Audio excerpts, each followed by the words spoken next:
The dim glow of Christmas light sways from the basement ceiling, casting shadows that look like teeth. The floor is littered with broken decorations, cracked silver ornaments and strands of lights burning slowly, like they're breathing. The air reeks of rust, mold, and burnt sugar. 2 hooks hang from the beams, creaking. The creature with bluish skin and tattoos that shift like living ink works in silence. He lifts Joanna's body with unnatural ease, fitting her arms into the tubes that stick to his skin. She's still alive, but sunk deep into a heavy unconsciousness. Her chest rises and falls like it's fighting against giving up. The creature holds a cracked Christmas ornament in his hands, runs his thumb over the dried blood caught in the split, and smiles, his eyes glowing blue. A beautiful day to bring back the past, he murmurs, pleased. He connects the last tube. The lights flicker, then fail, and Joanna Myers vanishes into yet another time loop. A second passes, and the alarm clock starts blaring at exactly 7 a.m. in a motel room somewhere in rural Colorado. A harsh sound, like an old factory alarm, and the whole room vibrates with it. The Christmas lights strung up on the wall blink out of sync, like they were set up by someone who doesn't really understand electricity. Joanna forces her eyes open. The smell of mold hits first, burning her throat. The place is cheap, tucked away in a small town in the Colorado countryside. She runs a hand over her face and takes a deep breath. The bed creaks as she tries to sit up. The window is halfway open, letting in the cold morning air, carrying the distant sound of a train station. None of this should feel strange, but something already weighs on the air. A light pressure, like the room shrank overnight. The door swings open with moderate force and Steve walks in holding a box of donuts from the shop on the corner, a place that promises authenticity since 1974, though it smells more like old grease than tradition. He lifts the box like he's offering a trophy. Good news, I got donuts. Bad news, all they had was maple bacon, he announces, flipping the lid to reveal the shiny glaze and bacon strips on top. Joanna squints, annoyed. Seriously? At this hour? Hey, don't complain. This is Breakfast of Champions. He takes an exaggerated bite, the crispy bacon cracking loud. Better for me if you don't want any. I just want the coffee, she says, grabbing the styrofoam cup he leaves on the dresser. Steve watches his sister for a moment. His usual humor is there, but his eyes quietly scan her exhaustion. He feels the heaviness in the room too, but he'd rather joke than admit it. The wall-mounted TV turns on by itself as they walk by. The sports news is showing highlights from the 2024 Paris Olympics. The reporter is talking about the men's skeet shooting event. The name Vincent Hancock appears on the screen, followed by excited commentary about his chances. Steve watches for a couple of seconds, interested, then turns back to his donut. Joanna watches briefly too, but a strange chill creeps over her. A sense of déjà vu, like she's seen that exact combo of images before, that commentator's line, that lazy camera angle. Something tightens inside her. She ignores it, blames it on the fatigue. They leave the motel a few minutes later, walking down the block. The sun is still shy, but already shining on the red brick storefronts, lighting up out-of-season wreaths hanging on doors. The streets smell like damp grass. An old pickup truck drives by slowly. Everything looks normal, but Joanna feels like she's walking into a scene she didn't write. As they pass in front of an apartment building, a stronger gust of wind blows. Joanna hears a creak above. She instinctively looks up. A ceramic pot breaks loose from a third-floor balcony and plummets toward Steve. She moves before thinking, yanking her brother by the collar. The pot explodes on the ground with a dry crack, dirt and shards flying everywhere. Steve laughs as he regains his balance. Almost got sent to the afterlife. Good thing you saved me. She tries to laugh too, but the words echo in her head like an old recording, a memory that shouldn't exist. They keep walking, and Joanna tries to get back to the topic of the Winter father investigation. But Steve frowns like he didn't understand a word. Winter what? He asks, laughing. Is that the name of some killer snowman? Joanna's expression hardens, irritated. Cut it out, Steve. You know exactly what I'm talking about. He raises his hands in surrender. Joe, I swear I don't. You're probably mixing up cases. We're not after any Winter Father. She swallows hard. That feeling of being in the wrong day pricks at her neck, but she tries to push it away. Steve changes the subject, going back to what he believes is their current case. We need to check out the house at the end of Pine Road today. He nods in that direction. The guy who lives there bought Bone Black yesterday. Whole boxes of it. Joanna turns her head to him immediately. Bone Black? A pigment made from charred bones used in very specific rituals. Almost never for anything good. Joanna nods, but her stomach twists without knowing why. The hours pass quickly. Evening falls, and they stand in front of the suspect's house. A small structure with old boards on the porch and Christmas lights hung so crooked they look like scratches in the air. The door is slightly ajar. Joanna takes a deep breath. The smell inside is heavy, a mix of damp wood and something metallic. She raises her gun, stepping forward carefully. Steve covers the rear. Dim light filters in through the grimy windows, casting shadows that move like people. A noise from the end of the hallway makes Joanna quicken her pace. A man appears, gasping, holding what looks like a weapon. He's shaking, eyes wide, clothes filthy. She doesn't think. She just reacts. The shot echoes like a door slamming. The man falls backward. Steve yells her name, but the sound feels far away. Joanna runs to the body and drops to her knees. The object he was holding isn't a weapon. It's a toy. A child's rifle painted black. The man's chest rises once, then stops. Steve stands behind her, pale. He was a hostage, Steve says. He wasn't with the Winter Father. He was trying to escape. Joanna tries to say something, but her throat closes up. The world shrinks, like someone squeezed everything around her with their hands. The Christmas decorations hanging nearby shake, lights flickering almost like they're alive. The blood on the floor stains a string of blinking lights, a cruel contrast of red against color. The dead man's hand clutches a cracked Christmas ornament, a small silver globe split down the middle. His death weighs on her like a wet, cold coat. Hours later, back at the motel, Joanna can barely get her boots off. The room greets her with that same moldy smell, like it's been waiting for her. Steve tries to talk, but she only answers in short, dry words. He finally gives up and goes to take a shower. Joanna sits on the bed. The cracked Christmas ornament is on the table, even though no one brought it from the house to the motel. No one says anything about it. The object seems to pulse with a faint glow, like it's holding on to a piece of the dead man's soul. She stares at it for too long. Night falls with a strange weight in her chest. Wind hits the window.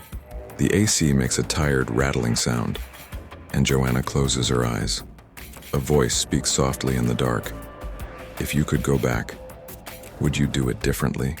The whisper cuts through the air. She opens her eyes, but sees no one. The room fades to black, and she falls into a deep sleep. The alarm blares at 7 a.m. with the same force as always, but Joanna wakes up carrying yesterday's sadness.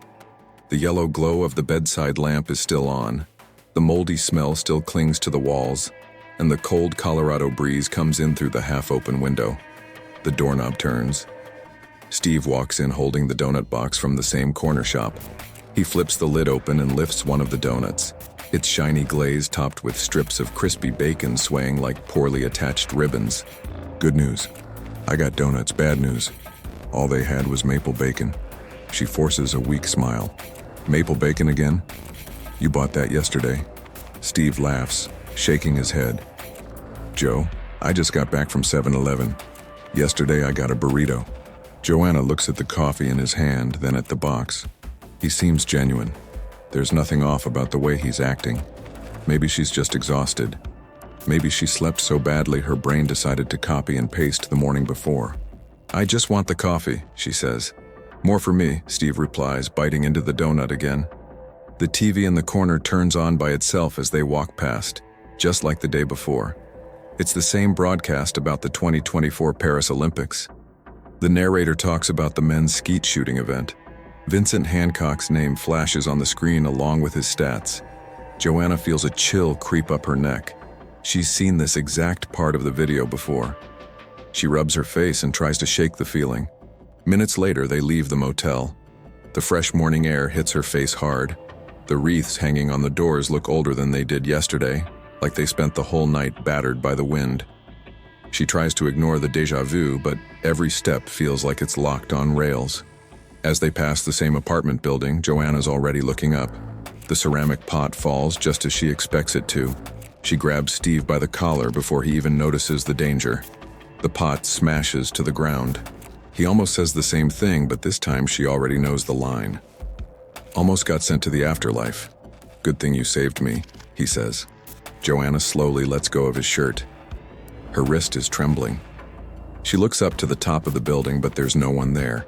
No hand pulling back, no suspicious shadow like someone dropped the pot following an invisible script. "You okay?" Steve asks. "I'm fine. It just felt weird." "Weird how?" Joanna thinks for a moment. She doesn't want to sound paranoid. She just takes a deep breath. Felt like it already happened. Exactly the same. Steve lets out a short laugh. That's too much coffee and not enough sleep. She wants to believe that, but the unease is growing. The street looks too identical. People repeat their steps like they're stuck in a mechanical loop. They spend part of the day going over leads for the new case. Their conversation stays almost the same as the day before. Every line feels pulled from a memory. Joanna tries to ignore it but watches closely for anything repeating. With each hour, the weight in her stomach grows. When they reach the suspect's house, the cold returns to her chest. The shadow of what happened before is still there. She tries to notice more details. She adjusts her posture. She tries to breathe slower. But when the man appears at the end of the dark hallway, holding the black-painted toy gun, something worse happens. Joanna tries to lower her weapon. She tries with everything she has, but her arm won't respond. It's like an invisible force lifts her hand, firm, unstoppable, and presses her finger against the trigger. The shot cracks through the air. The body falls. Blood splashes across the Christmas lights. Joanna screams, but the world moves on like it's following rules she didn't write. The man dies again. No way to change it, no way out. The weight of guilt returns with full force, maybe heavier. Joanna kneels on the floor and gently holds his cold hand like she could stop the end from happening. Nothing changes. Behind her, Steve murmurs something he can't finish. He's in shock too. He also wishes it had gone differently. By nightfall, they return to the motel. Steve throws the donut box in the trash, wipes his hands, and turns on the TV. The broadcast jumps automatically to the men's skeet final. The announcer gets more excited when Vincent Hancock appears for the winning shot. Joanna stands behind the couch watching like it's a movie she already knows by heart. "This guy's amazing," Steve says, cracking open a soda. Dad would have been proud. Joanna feels her heart sink as he finishes the sentence. "We should compete someday." She could have recited every word before he said it. The feeling of repetition is so strong it makes her want to scream. But she holds it in. "Steve, don't you think we've seen this before? This conversation, this video, this sports event?" He looks at her with a half smile, amused. "You're obsessed, you need to chill. We worked hard on the case today. It's normal for your head to lock up a little." Today. The word drops on her chest like a stone. The dead man in the house, the blood on the decorations, the shot she fired. She can still smell the metallic air. She lies down on the bed with the ornament in her hand. The room feels smaller than before. The wind at the window sounds like breathing. She tries to find logic to explain it all. Maybe it's trauma. Maybe it's a dream. Maybe it's just exhaustion. But when she closes her eyes, the voice returns. "Second chance. And you still get it wrong." She opens her eyes fast, but sees only Steve in the room and the hum of the air conditioner. The cracked Christmas ornament glows for a second, dimly, like it's answering the whisper. Joanna grips the object tighter. She doesn't say it out loud, but she knows something is wrong with the day. And maybe this mistake isn't just human. Maybe it's something much worse. She closes her eyes and falls into a deep sleep. Again, the alarm goes off at 7 a.m., but Joanna wakes up before the second beep. She stays lying there for a moment, staring at the stained ceiling, her chest tight with a certainty she still can't explain. The motel room looks the same as always, but something is wrong. The Christmas lights hanging on the wall blink in a pattern she recognizes. The smell of mold weighs in the air. The door opens at the exact second she expects it to. Steve appears holding the donut box, the same smile, the same posture. Good news, I got donuts. Bad news, all they had was maple bacon. Joanna stands up so fast the bed groans loudly. She stares at her brother like he's an apparition appearing again. You're about to say this is the breakfast of champions, she answers. Steve freezes. The box hangs midair. He laughs, but the laugh cracks. Wow. What are you now, a mind reader? He hesitates, then adds, better for me if you don't want any. She closes her eyes. This isn't coincidence. It's not sleep. It's not exhaustion. Something is holding the day by the spine and shaking it like a broken toy. Joe, you okay? Steve asks, his voice lower now. You're acting weird. When they leave the motel, Joanna is paying attention to every detail. The cold wind, the distant sound from the train station, the restaurant sign across the street with a burnt-out bulb. She looks at the apartment building and knows the exact second the pot will fall. She pulls Steve back before the object even starts to drop. A sharp crash fills the air. The pot hits the sidewalk. Almost got sent to the afterlife. Good thing you saved me. Joanna ignores the comment. When they walk past a laundromat window, she catches her reflection. And something strange. The glass shows the street behind them, and in the corner of the reflected image, a tall figure stands across the sidewalk. She can't make out a face, just red and gold bands wrapped around the body, and a faint glow where the eyes should be. She turns to look directly. The sidewalk is empty. When she looks back at the reflection, the figure is gone too. Fear settles like ice at the base of her neck. They keep walking. Steve talks about the case, the latest leads. Joanna tries to follow along, but half her mind is busy checking the logic of the day. Everything repeats. Everything follows an invisible line. Halfway down the street, she stops walking. Joanna walks faster now, counting each repetition in her head. Steve tries to keep up with her, confused. In the middle of the street, she stops again. Joe, seriously, what's gotten into you? You need to go back to the motel, she says, her voice tense enough to cut through anything. Why? She takes a deep breath. Because something's wrong with me. With the day. With everything. I feel like we're stuck in a loop, Steve. The day is repeating. Exactly the same. Steve lets out an awkward laugh. You didn't sleep well, Joanna. Go back to the motel, Steve. I need to check something. What? I feel like someone's watching us. I can't say more yet. I need to check first. Steve sighs. I'm going with you. No. She cuts him off. I don't know how this loop works. If you're involved, it might use you against me. He hesitates, then gives in. Text me. Half an hour. If you don't, I'm coming after you. She nods and walks alone to the laundromat. The place is empty, but the smell of detergent and the heavy silence make everything worse. 3 machines spin with no one around. A locked door in the back. Nothing answers when she calls out. Then a sound of dragging chains cuts through the air. She turns. Nothing. But the glass window shows her, and another figure behind her. The air turns ice cold. The shadow fades like smoke. Then everything goes dark. Once again, the alarm goes off at 7, but Joanna is already up, dressed and staring at the door like she's expecting someone to break in. The motel air feels frozen in time, thick like undisturbed dust. The Christmas lights hanging near the window blink in an uneven rhythm, too slow to be normal. She inhales calmly. She knows exactly what's going to happen. The doorknob turns. Steve pushes the door open with his shoulder, holding the donut box. Good news. I got donuts. Bad news. All they had was maple bacon. Before he even lifts the lid, Joanna says each word with him, nailing the tone like she's rehearsed it all morning. When Steve raises the donut, she finishes his line. His wide smile vanishes. He stands there, holding the box like something inside him just cracked. Steve places the donuts on the table, not touching them. For the first time, Joanna feels like he has no joke to ease the tension. The repetition got to him too, even if he's not ready to admit it.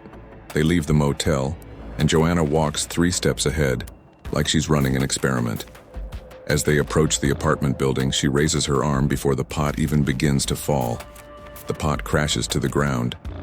Joanna doesn't need to pull Steve. The object hits the sidewalk, missing everyone. A car alarm goes off, the lights flash. "Tell me that's not weird," she demands. Steve opens his mouth but doesn't have a ready answer. "You telling the future now?" he asks. "It's not the future. It's a loop." He rubs his forehead, taking a deep breath. "So what's the next step? What do you think's gonna happen today?" "You're not going to believe me," she says. "So I need you to stay at the motel." "What? No way. I'm not staying locked up while you chase some hallucination." "It's not a hallucination, the town is stuck. I'm stuck. You're following a script you don't remember. Today I'm changing that script, but I need you to stay out of it." She snatches the car keys from his hand in one quick move. Before he can reach for them, she slips them into her pocket. "Stay here," she says with a firmness she rarely uses on him. "Please, Joe, this isn't you," he says. "You're scared and trying to protect me. That's all. I can't lose you inside this cycle. I don't know what this day can do to you. Please, Steve, just for today." He stares at the ground for a long few seconds, then lets out a defeated sigh. "Fine, but you come back before sunset, or I break into the car and go after you." She smiles for the first time that day. Deal. Joanna walks through the town alone. Every street feels trapped between 2 layers of reality, like the world's paint was applied wrong. Lights blink at exaggerated intervals. People walk by repeating similar lines like poorly programmed background characters. She returns to the house where the man died. The door is slightly open, as always. The smell of damp wood is still there, but stronger now, more present, like the place is feeding on her. She steps inside carefully, flashlight in her right hand. The house is too quiet. Light leaking through grimy windows forms shadows that look like faces. She breathes in deeply. The memories shoot back like arrows. The man lifting the toy gun, the gunshot, the blood on the decorations. Joanna presses a hand to her chest, trying to hold the guilt in place before it breaks her. She moves down the hallway. In the reflection of a dark window, something shifts. Something big. When she turns, nothing is there. But the reflection shows a tall silhouette standing just a few feet behind her. Red and gold ribbons drape over the figure's shoulders. The eyes glow like Christmas tree lights in the dark. She spins again. The figure is gone. The whisper follows right after. "You try, and fail. Try, and fail." The voice isn't loud, but deep, scraped raw, made to wound. Joanna clenches her teeth. "You're real," she says into the air. "This isn't just a dream." The voice answers from another corner of the room, as if surrounding her. "I am the ghost of what you tried to forget last Christmas." Joanna turns on her flashlight, but the beam shakes like it's too weak for the space. She feels a weight on her left shoulder. When she lifts her sleeve, a faint bluish bruise appears, an uneven circle that hurts when she touches it. "Jinn mark," she whispers to herself. That explains the loop. She leaves the house and heads back to the motel in quick steps, her heart still racing. Steve is sitting on the bed, arms crossed, tense, like a bow about to snap. "You took too long," he says. "I found something." She opens the laptop and pulls up the folder with the Myers family files. These documents are old, written by their father and uncle, organized into clusters of supernatural cases. She scrolls through the pages until she finds a section marked in blue ink. Jinns, beings that create alternate realities, beings that trap their victims in repeating patterns, beings that feed on guilt. Joanna reads aloud. The victim remains in an unconscious state while the mind is trapped in a scenario constructed by the jinn. The body is kept somewhere safe by the entity. The mind, in loop. Steve leans forward. "You think you're stuck in a dream?" "No. I think I'm trapped in an illusion created by a jinn," she answers, tapping her finger on the screen. He wants to argue, but his expression can't find logic to fight back. "So what do you do?" "At first I thought protecting you was the key. Maybe the loop needed me to make some choice to break it. But today, even with you locked in the motel, something changed outside the script." "What was it?" There was a shooting a block away. That wasn't supposed to happen. It was never part of the original story. The loop is shifting on its own, trying to push me somewhere. Steve grows serious. That's bad. Joanna grabs a notebook and writes a sentence on the first page. It's not about saving the present, it's about facing the past. The pen shakes in her hand. The room feels colder than before. The cracked Christmas ornament is on the table, in plain sight, glowing like it has a life of its own. Steve moves to touch it, but Joanna grabs his wrist. Don't touch it. It doesn't belong to us. It belongs to him. Him who? She stares at the object like it's an animal ready to bite. The ghost of Christmas past. The motel lights flicker twice in response. Joanna closes the notebook. Tomorrow would be different. She wasn't just going to react to the loop. She was going to enter it on purpose and hunt whatever was hunting her. The alarm goes off at 7, but Joanna is already sitting at the edge of the bed, breathing deeply, like someone about to step through a door that only opens one way. Steve walks in with the donut box. Maple bacon again. But she doesn't look up. The routine has lost all meaning. Joe? Are you okay? She grabs her coat, walks past him, and leaves. There's no point explaining. He wouldn't understand because he's not living the same day. Only she is. The pot falls at the exact second she expects it to. The crash echoes. Shards of ceramic scatter like sparks of reflected light across the ground. She doesn't even flinch. Steve's eyes go wide. Damn, I almost died, Joe. She keeps walking. Doesn't answer. The diner on the corner is playing once again the men's skeet final. Hancock lifting the gun. The crowd cheering. The commentator excited. The exact same camera angle. The same tone. The same endless replay. The town is stuck with her. Everything here is window dressing. None of it is real. I'm going to find where this ends, Joanna says. Where what ends? The day. She turns onto a new street, a place that didn't exist in any of the previous loops. The ground is covered in fake snow. The doors of the houses display crooked wreaths, all eerily alike, like decorations copied and pasted. At the end of the road stands a small, old church with dark wooden boards and a blinking star on top. This wasn't here, she murmurs. Joanna pushes the door open. The cold air hits her like a blow. Inside, everything looks set for a celebration that never began. Red ribbons hang from the pews. Candles flicker without wind. At the altar, sitting in silence, is the man she killed. Steve stumbles in behind her, tense. This can't be happening. Joanna steps closer.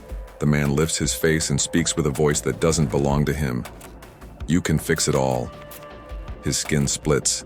His face tears open. What emerges is blue, tattooed, pulsing, alive in an unnatural way.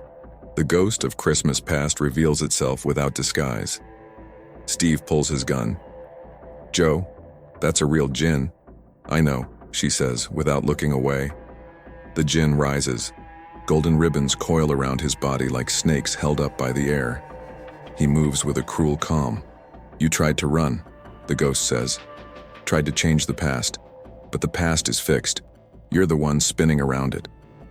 Joanna lifts the silver blade she brought hidden. Today I'm not trying to change anything. Today I'm hunting you. The church warps. The aisle stretches. Pews shift around. Snow falls like frozen dust. The entire place pulses like a living organism. Joanna runs. He lets her run. When she cuts the golden ribbons, blue sparks jump out. Illusions reacting to pain. But not real pain. Not yet. The djinn laughs. Fighting me here is like punching a dream. He tightens the cords around her neck. The air leaves her like a door slamming shut inside her. But then something breaks into her vision. Something not created by the djinn. Not part of the illusion. A glitch. A tear. She sees herself in a real basement. Her body hanging from hooks, tubes draining blood, walls damp with rust. The physical djinn walking beside her. The cracked totem on the floor. She understands everything. My body is out there, she says. And it'll stay in a coma until you die, the djinn whispers, tightening the cord. Joanna pushes her fingers under the strangling lights. She doesn't call for Steve, because she knows he's not here. The illusion is hers alone. The prison is hers. And the only weapon that can reach the real world is her voice. So she recites the unbinding ritual. Ferrum, aer rubigine plenus, iter ferro notatum, campana ventum secat, lumen rubrum super album, servi lignei portas custodiunt. The scene shudders. The djinn screams, "Stop!" But the ritual opens cracks through the church. Ribbons tear, candles burst, the ceiling warps like it's melting, and in the real world, Steve moves fast. Something inside him flares, an instinct that has never truly failed. Identical twins sometimes report feeling when the other is hurt, lost, or in danger, and Steve now feels it so strongly that his body moves before his mind. He turns right without thinking. The scent of rust fills his nose. There's nothing around that explains it, but he smells it. A distant train rumbles like it's right beside him, even though the tracks are far away. These sensations aren't clues. They're borrowed feelings. The djinn isolated Joanna in a dark place, but without meaning to, amplified the bond she and Steve have always had. Her emotions leak through the cracks. Her fear escapes. Her pain escapes. And Steve outside picks it all up like it's his own. Inside the illusion, the djinn tightens the strands of lights around Joanna's neck. "You're not waking up." Joanna stares back at him. "Then I'm dying fighting." He smiles and continues. "The Myers family keeps running from pain, Joanna. I can give you a life without guilt." He shows images. The civilian alive, at home with his kids. The winter father defeated before he can hurt anyone. "Stay with me," he says. "I can clean every bad thing from your past." Joanna holds her breath. "You said it yourself. The past can't be changed." The lights around them flicker. The Myers family has always lived with loss. It's our curse. In the real world, Steve kicks open the basement door. He sees his sister's body hanging, sees the djinn sitting there asleep, and sees the totem on the floor. He knows instinctively that destroying the totem is the only way to break the illusion and wake Joanna from the endless dream. The ornament vibrates as he gets closer. Steve smashes the totem. The djinn howls inside the loop, losing form. The surface of the illusion cracks. The ghost loses half of its imagined body. The church in Joanna's mind begins to collapse, and the cords binding her snap. "I can still give you what you want," the djinn screams. He clutches the remaining ornament in his trembling hand. "Just accept it." Joanna takes a deep breath and feels the full, real weight of the moment. She feels life slam back into her like a punch. Joanna breaks free from the hold of the ghost of Christmas past. She grabs the ornament and crushes it. In the real world, the physical totem crumbles beneath Steve's foot, and a flash erupts in the basement. Golden ribbons unravel into dust. The tattoos blaze like coals. The blue eyes fade. The physical djinn tries to escape, but Steve grabs the silver blade, pushes with both hands, and drives it into the creature's heart. The body convulses, tears open, splits into cracks of light, and disintegrates into blue dust, filling the room with the smell of scorched metal. Joanna opens her eyes. She's in a small hospital, cheap disinfectant in the air, rough sheets beneath her. The white light stings, but it's real. The world is real. Steve is sitting beside her holding a 7-Eleven coffee cup, deep dark circles under his eyes, hands shaking. "You've been out for a whole day," he says. "You kept talking about Paris, about falling flower pots, donuts. I thought I lost you." On the TV, a replay of the men's skeet final shows Vincent Hancock receiving his gold medal. Then Steve says, "This guy's amazing. We should compete someday." Startled, Joanna jolts upright in bed. "What day is it?" "December 2nd, 2025. Why?" "No reason," Joanna says, sinking back into the bed, relieved. And that's how the story of Joanna Myers ends. Trapped in a deadly loop, facing the ghost of Christmas past. A djinn that twisted memory, guilt, and hope like a broken Christmas toy. Now I want to hear from you. What did you think of this loop story? What moment hooked you the most? And what would you have done in Joanna's place? Drop your thoughts in the comments. I really do read everything, and your feedback helps build this universe further. If you enjoy investigative horror stories, supernatural monsters, time loops, and creatures that mess with your mind, make sure to subscribe to the channel. Here's why. It's simple. When you subscribe, you make sure YouTube actually shows you every new piece of this bigger puzzle we're putting together. Now, if you like this story and feel like writing your own, but freeze up when it's time to begin, I recommend the Idea Factory, linked in the first pinned comment. It's a resource made specifically for anyone who wants to write but feels like they're not creative enough, struggles with the blank page, has scattered ideas but doesn't know how to organize them, or just wants to learn pro-level storytelling structures like the ones we use here. With the Idea Factory, you'll always have clear direction, powerful tools, and ready-made templates to turn any thought starter into a real story, even if right now you don't know where to begin. To learn more, tap the first pinned comment. In the next video, things are going to get way worse. Joanna and Steve will face the first general of the Winter Father, a creature that doesn't just kill, it decides who deserves to die. If you thought the ghost of Christmas past was terrifying, wait until you see what comes next. See you there, and be careful when you sleep. You never know when a new loop might begin.